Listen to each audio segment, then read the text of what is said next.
Hello everyone, my name is Johnquixote, and once again today we are going to be playing the Banner Saga. And as always, link down there in the description if you want to check it out for yourself. Alright, so last time we left off, we checked out the village. There were dredge. We fought the dredge. We won against the dredge. We got injured. We took a man from the merchant shop, yet still had to pay. Now we're at a godstone. We are now at a godstone, and we have already looked over it, so now we're going to pack up and move on. Morale improved. As you're ready to depart, you hear screams from near the main godstone. The same boys so curious about the dead dredge before are shrieking and pointing. For a moment, you think it must not have been dead, but then you see that they have opened a wrapping that was in the dredge's hand. Wait, says Ivor, his arms across his chest. This shouldn't be seen. Get everyone away. A chill sweeps over you. Alette pushes past and gasps, "Stop! Stop!" shouts Ivor, but the curious onlookers have already seen it. What was it? What is it? Leave it. On the ground before the dead slinger is a small stony figure, its hand searching for something it can't find. That's a baby? That dredge is a woman? We've been killing women? We've been slaughtering women and children this whole time? Leaving them to die? In a war, it's only the males who fight.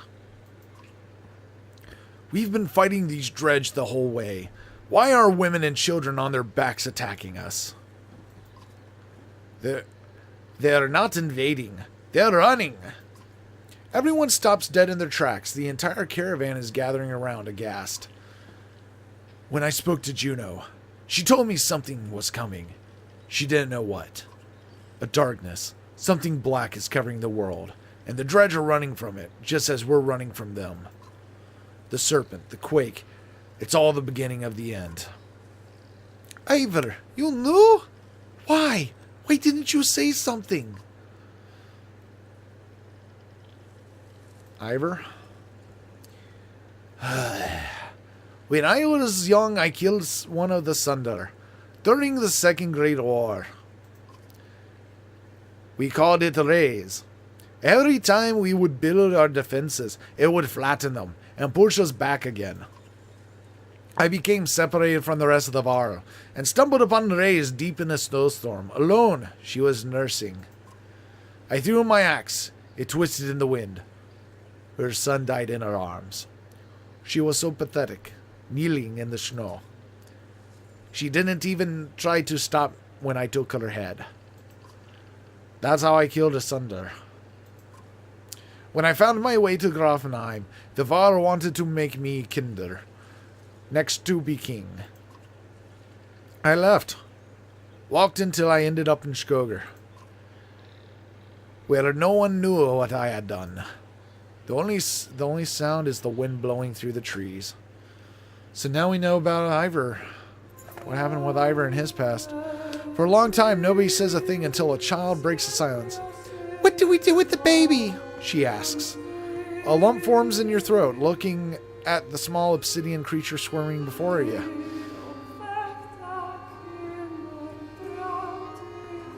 Insists on taking it with the caravan. You argue strongly for showing mercy and humanity. Some of the women in the caravan hesitantly agree to take in the dredge infant, while others are furious about bringing it along. Not long afterward, one of the women comes to you. It's swaddling. Its swaddling was being held by this, she says, giving you a hairpin that looked distinctly undredge-like. An inscription on the silver almost slips your notice. Persevere. From the goddess herself, if you ask me. From the goddess herself, if you ask me, the woman tells you. I couldn't just leave it behind. I could not leave. I might have just doomed us all. Doomed us all! Destroy us all! Destroy us all! But I don't know. Who knows? This might also be our salvation. You're making the usual rounds when you hear a rather loud debate coming from the area that Varl hath gathered. Ivor joins you as you approach.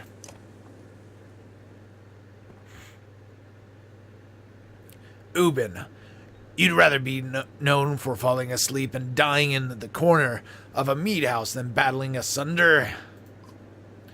No, I'd rather be known for not dying. Don't even know what you're worried about. I did this 100 times in the Great Wars. Take some warriors, plow headfirst into the dredge. They follow you into the hills. They get lost. Now they're not following you. When you did this 100 times, did they have Bellower leading them? Have you never heard about the time I hit Bellower in the head with a throwing axe? Both Varl halt their debate when they suddenly notice you watching. Don't stop on my account. Careful, my friend. A lot of old history getting thrown around here. The warriors were just noting that there's a damn good number of dredge on our asses. Bellower pulling up the rear. This one thinks he can just wander up there and throw them off our tracks. How about some gratitude? Thought you'd be happy to finally be oldest Varl in the land, Ubin. I'm never happy to lose more Varl, Krumr. Besides, I'm not convinced you're really older than me. Old rivalry you got here. Comments like that remind me. I've already wasted too much time doing nothing. In the old days, I'd already be halfway to the battlefield by now. Speaking of which, you coming, Ingvar? You could ask Bellower for your arm back. Don't think so. Not exactly in the mood right now. Alright then, I'll tell Harburg you said hello. Krumr and a good many Varl warrior head out towards the growing army of dredge. Is he going to come back? He always has before. But this time feels different. I fear. I fear too. I think I just promoted you! No! No, I just fucking promoted. I just promoted him. He just got promoted. Yeah, my morale declined too. I just promoted him. And I lost him already. Up ahead, a scout shouts. Some giant hall, but it's empty. You approach the structure but recognize none of the markings. The walls seem unsteady at best. Finally, sleeping beneath the roof, you overhear several families begin unpacking.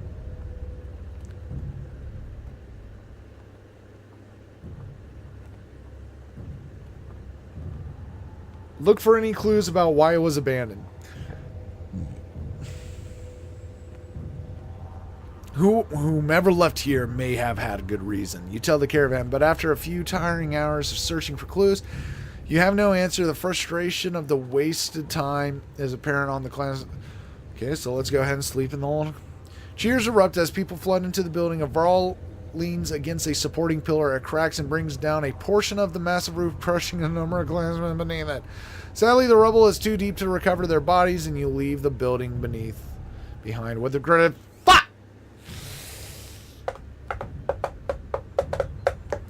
When it rains, it pours down on me right now. When it rains, it pours.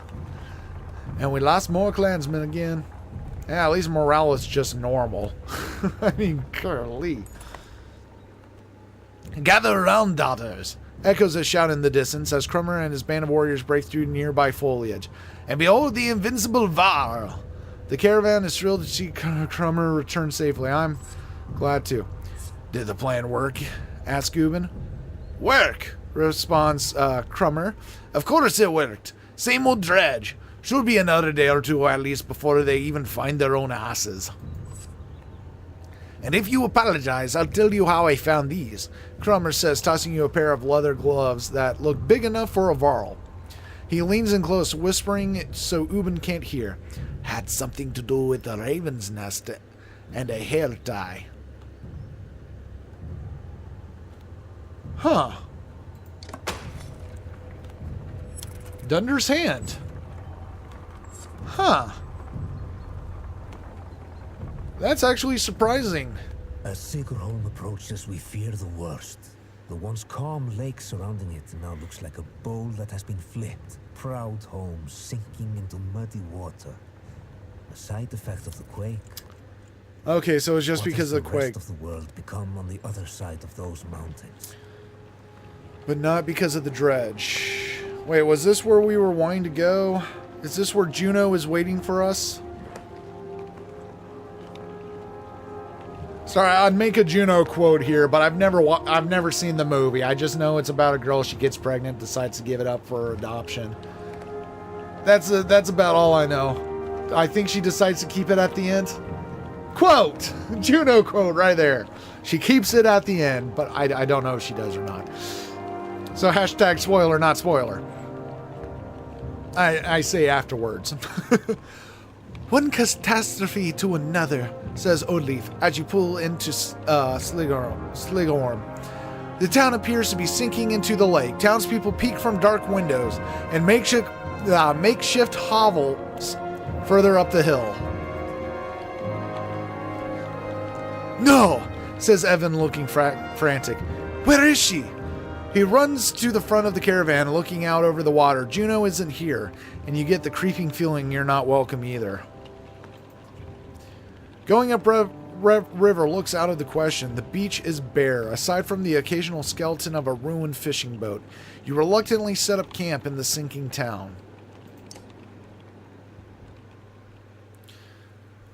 All I'm saying is, how long are you willing to wait?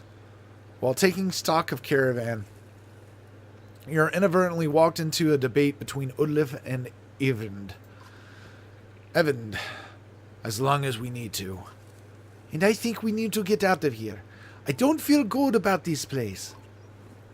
Why? What's wrong? Something doesn't feel right. The people here are staring at us like those vultures in the wastes. I'm sorry, Evan. I think Odleif is right. I saw a man. The whole time we were setting up, he was just watching me. In a creepy way. And how long before the dredge find us here? Juno will come. Just give it a little more time. Rook, listen to me. I need you to trust me on this. What are we willing to sacrifice? What are we willing to sacrifice?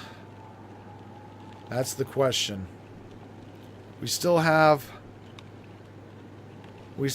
plenty of rations for now. So we could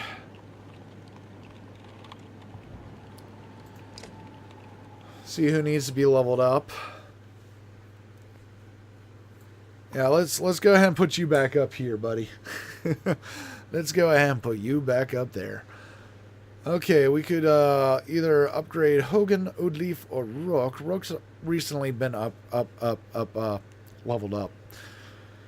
So I want to go ahead and Odleif. Let's go ahead and promote Odleif again. Let's see, this way we can... Okay, your shield breaks all the way up.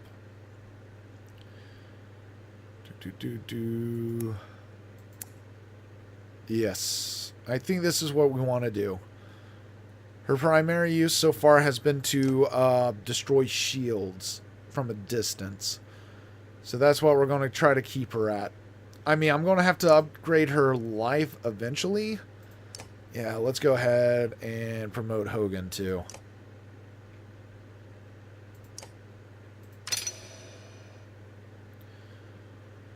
Question is now, what do I promote? Shield breaking. Definitely shield breaking. Because that's one of the main things I use him for, is shield breaking.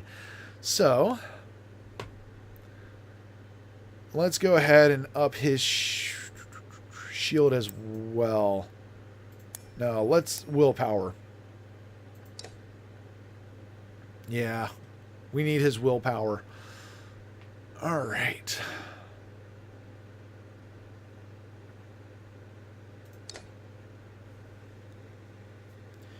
All right, now let's go see what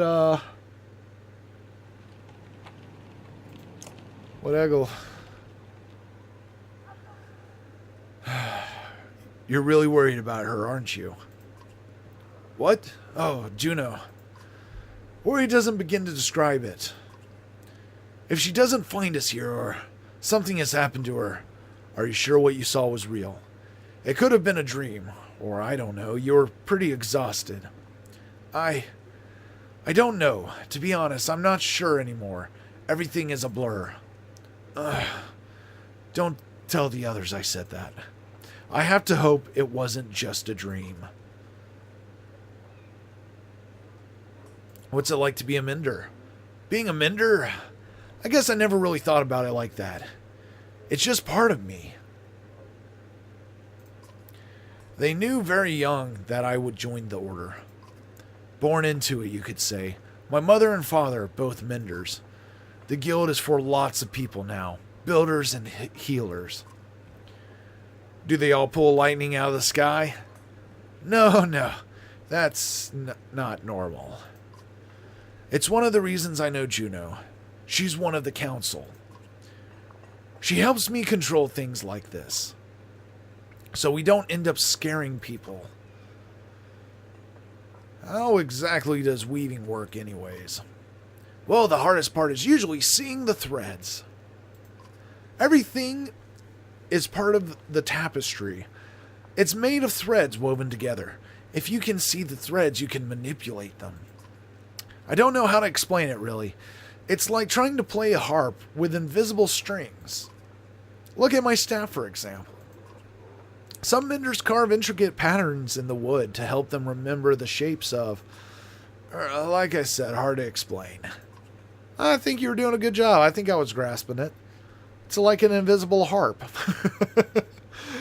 No, I really think I was understanding what he was talking about there. No, I think he was doing a pretty good job explaining it too. Wow.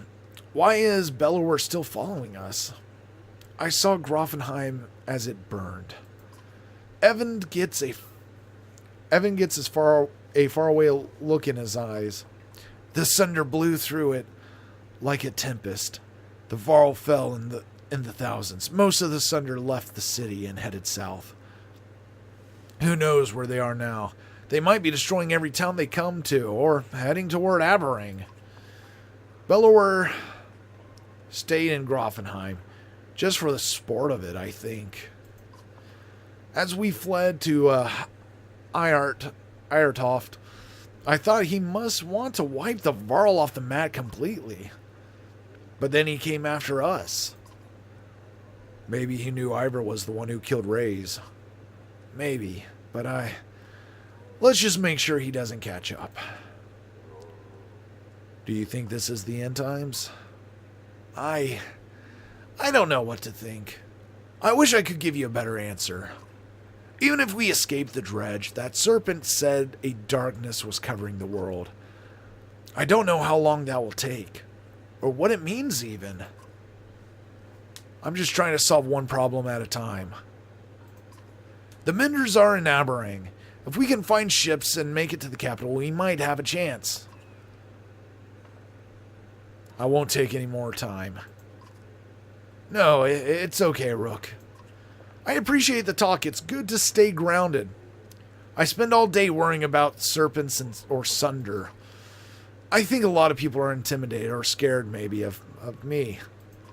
Don't worry, it's nothing new. I'm used to it. Maybe sometime we can talk about things that don't include the world ending. I'd like that. I'd like that a lot. Alright, so I think that's going to do it for us today. So if you enjoyed, hit that like button down below and leave me a comment. Do you think, honestly, I don't even know how we're supposed to stay besides Might as well go ahead and spin this. Might as well. I don't know if we're supposed to rest a couple of days or what, or if we should go ahead and leave. So what do you think we should be doing, actually? I mean, granted, I'll have made this decision way before you actually see what the decision is, but I want to know what your choice would be. I know a lot of these have been, what would your choice be? But honestly, I'm very curious. Would you do things any differently than the way I'm doing them? If you played this, have you done them differently? What happened? What are your tales?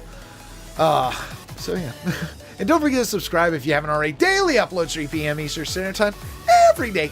And as always, I hope you have a wonderful day, and I'll see you in the next video. Bye!